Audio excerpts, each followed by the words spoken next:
desafio foi expresso esta quarta-feira pelo mandatário do secretário do Estado em Inhambane, Assumani Abudu, onde avançou que o novo secretário permanente tem a nobre missão de tornar a administração pública cada vez mais coeso e longe das intrigas. Aliás, Abudu lembrou ainda que a movimentação de um dirigente deve ser visto como um ato normal. O sucesso nesta missão dependerá da capacidade que terá para garantir o envolvimento de todos os funcionários, desde os colegas da instituição, membros e convidados do governo distrital e a população no geral.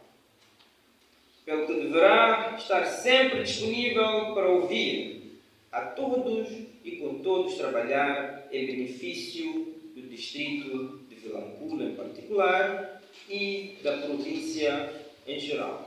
Abudu recomenda ainda ao novo secretário permanente a transformar as dificuldades em oportunidades. Usamos deste meio para recomendar ao secretário permanente distrital para que haja com sabedoria, rigor, transparência, zelo, empatia, respeito e humildade para com os seus colaboradores e demais servidores públicos, devendo também implementar ações para a prevenção e eliminação de todos os males que comprometem o funcionamento normal das instituições, tais como a corrupção, o individualismo, o amiguismo. Para Gil Ernesto, novo homem forte indicado para ocupar a pasta de secretário permanente, promete dinamizar o crescimento econômico do distrito, daí que conta com o apoio de todos. A visão da independência econômica chama por nós.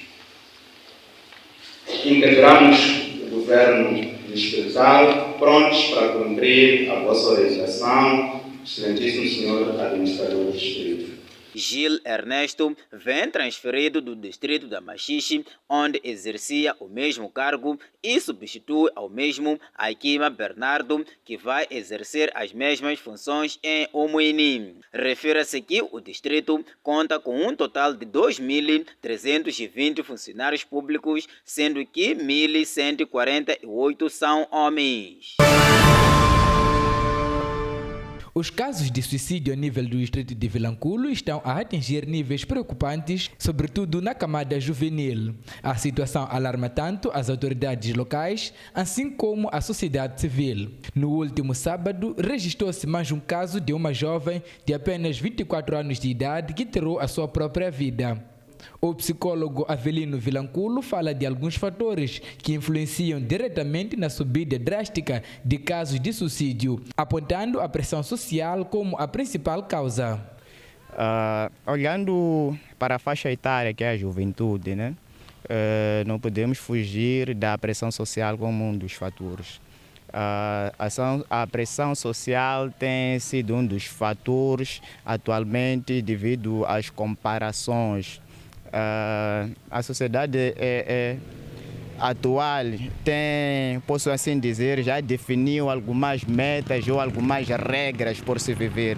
Então o indivíduo acaba não vivendo aquilo que imaginou, mas sim seguir um certo rumo que em algum momento, quando não dá certo, fica frustrado. Então, como forma de não enfrentar a sociedade, acaba optando mesmo por esse ato, mas olhamos para que nesses indivíduos ou nessas pessoas que optam por essa via, podemos, se formos a avaliar, podemos concluir que talvez sejam pessoas ou indivíduos que já tinham um quadro de alguma perturbação ou transtorno mental. Avelino Vilanculo, psicólogo residente na província de Inhambane, no distrito de Vilanculo, menciona aquilo que são alguns indícios de alguém que está suscetível a cometer suicídio. Por exemplo, temos alguns fatores de risco, né? Por exemplo, nós temos um amigo que sofreu de uma depressão. Então a tendência dessa pessoa voltar ou ter essas ideias suicidas é maior. Então podemos já com base naquilo que nós temos, né, de que são os riscos, podemos identificar e logo antes de acontecer procuramos ajuda para a pessoa, exatamente. Temos também o isolamento. Era um amigo que sempre convivia conosco, esteve sempre nas atividades conosco, mas do nada começa a isolar-se. É algo que deve nos preocupar, por exemplo. A pessoa realizava tarefas com uma energia que lhe dava um prazer, mas do nada começa a negligenciar e afastar-se daquelas atividades que antes fazia com muito prazer.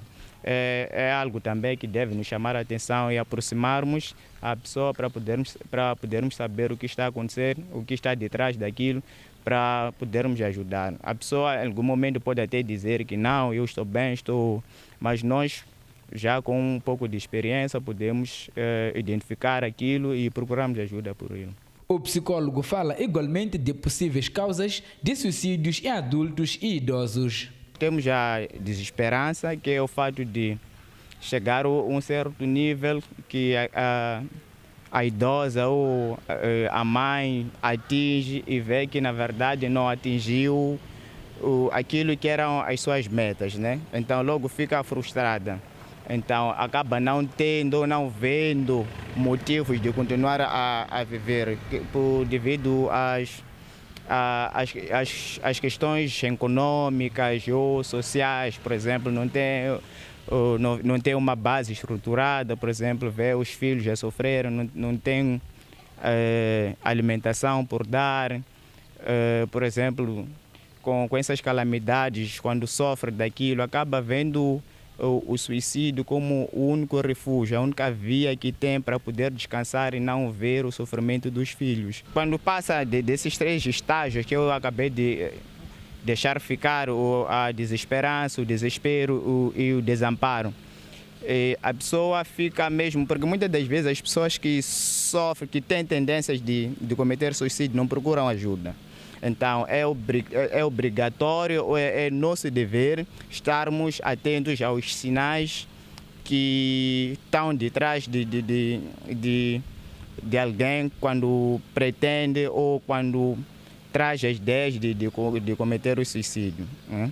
Então logo se formos a identificar esses fatores de risco, nós podemos, em algum momento, criar mecanismos, formas de procurar ajuda por ele. Porque ele, em algum momento, até pode não optar em procurar ajuda. Para ele está tudo bem, a única via que ele vê naquele momento é tirar a sua vida. Ele olha para aquilo como se fosse o último recurso de sair do problema. Então, nós, sempre que formos identificar esse tipo de situações, o nosso dever é procurar ajuda, para que em algum momento ajudemos o nosso irmão, o nosso companheiro, o nosso pai, a nossa mãe, o nosso irmão neste problema.